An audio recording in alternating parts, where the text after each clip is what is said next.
Si Nostradamus ay pinakakilalang manghuhula at astrologo sa kasaysayan.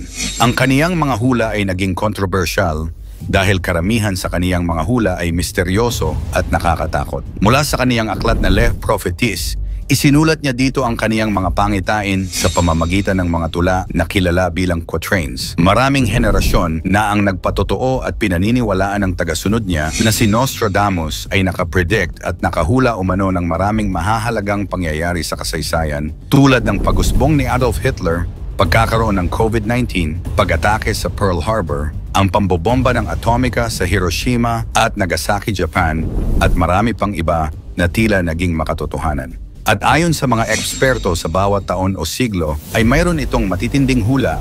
Kaya naman sa videong ito ay aalamin natin ang 10 nakakatakot na prediction ni Nostradamus sa taong 2025.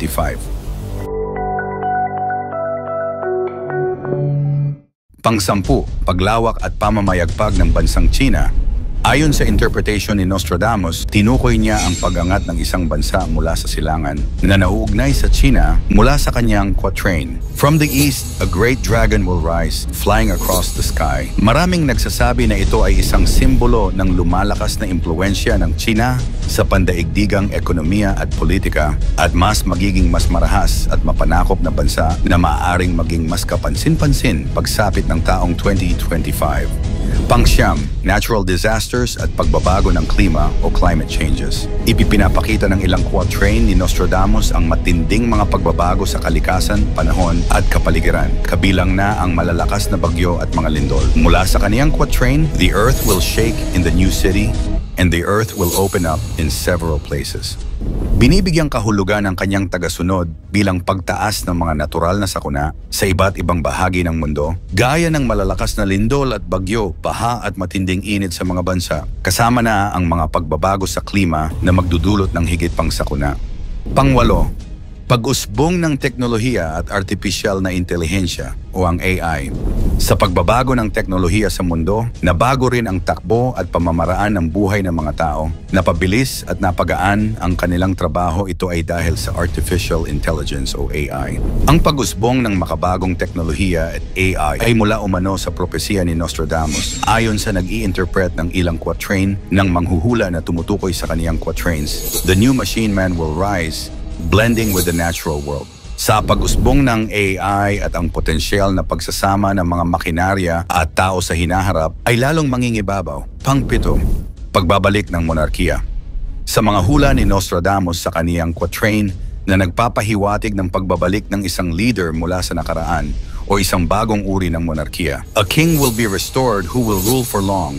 Maaaring tumukoy ito sa muling pag-usbong at paghahari ng isang monarkiya o isang bagong leader na mamumuno sa mga darating na taon.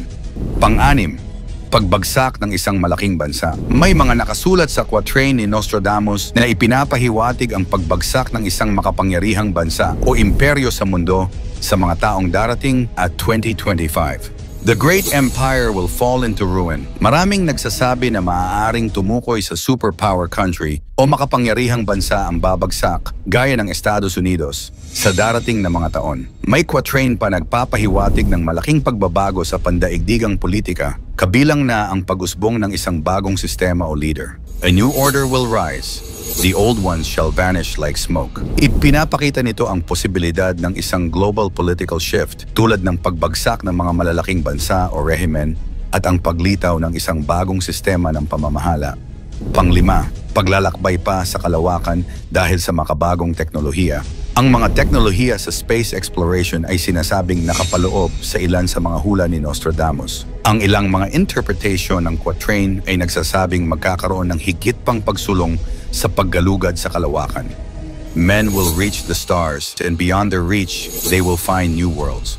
Hinulaan ni Nostradamus na mas uusbong pa umano ang makabago at dekalidad na teknolohiya para umalampa sa mga bagay sa kalawakan. Ito ay hakbang ng sangkatauhan sa paglalakbay sa labas ng mundo, gaya ng pagtuklas ng mga bagong planeta sa kalawakan at para sa mas malayo pang misyon. A new voyage will take men far from their home towards the stars. Maaring ito ay tumukoy sa mga misyon patungo sa Mars o iba pang malalayong bahagi ng kalawakan na inaasahang magiging mas mahalaga sa mga susunod na taon. Pangapat, paglobo ng population at krisis sa pagkain. May mga quatrain na nagsasabi ng mabilis na paglobo ng population at kakulangan ng mga likas na yaman.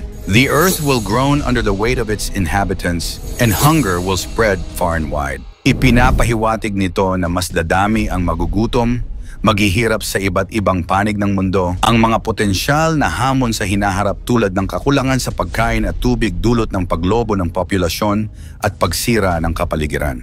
Pangatlo, krisis sa ekonomiya. May mga predictions si Nostradamus na nagsasabi na maaring magkaroon ng matinding krisis sa ekonomiya sa mga darating na taon.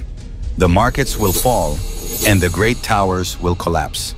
Ito sa isang malakihang pagbagsak ng ekonomiya o mga sistema ng pananalapi na maaaring maganap sa taong 2025. Isa pa sa mga hula ni Nostradamus ay nagpapahiwatig ng isang pagbabago sa pandaigdigang sistema ng ekonomiya. A new currency will rise, born of fire and metal, and the old ways will crumble. Maraming nagsasabi na ito ay maaaring dumukoy sa paglago ng mga cryptocurrency, digital money, at isang bagong anyo ng pera na magiging dominante sa ekonomiya sa 2025 o sa mga susunod na taon.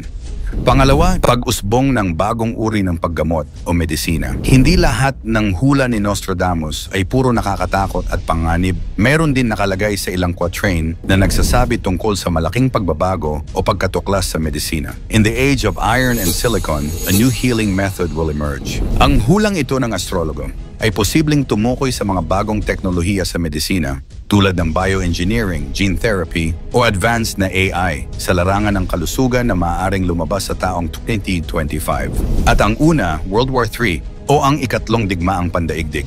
Ang isang nakakatakot at napakatinding hula ni Nostradamus na magaganap sa sangkatauhan, ang giyera ng karamihan ng mga bansa. Ang isang malaking digmaang ito ay magaganap sa hinaharap o taong 2025. The Great War will start in France and all of Europe will be attacked. It will be long and terrifying for everyone. Then in the end, peace will be restored but only a few will enjoy it. Ang posibilidad ng isang pandaigdigang digmaan ay maaari umanong magsimula sa Europa. Posibleng ang maging sentro muli ng matinding digmaan at sa Europa o malapit na mga bansa dito, matatandaang ang World War I at World War II ay dito rin nagsimula at sa kasalukuyan napakatindi ng digmaan ngayon sa Russia at Ukraine, dagdag mo pa ang pagpapalawak ng NATO na itinuturing ang Russia bilang banta. Presensya ng mga nuclear na sandata ay nadito rin sa rehiyon.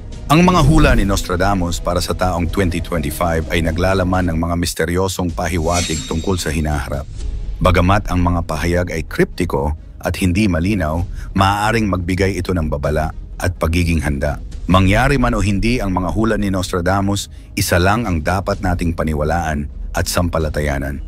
Ito ang nag-iisa nating kataas-taasang Diyos. Ikaw, ano ang masasabi mo sa mga hulang ito ni Nostradamus? Sa 2025, ikomento mo naman ito sa ibaba. Huwag kalimutang i-like at share. Maraming salamat at God bless.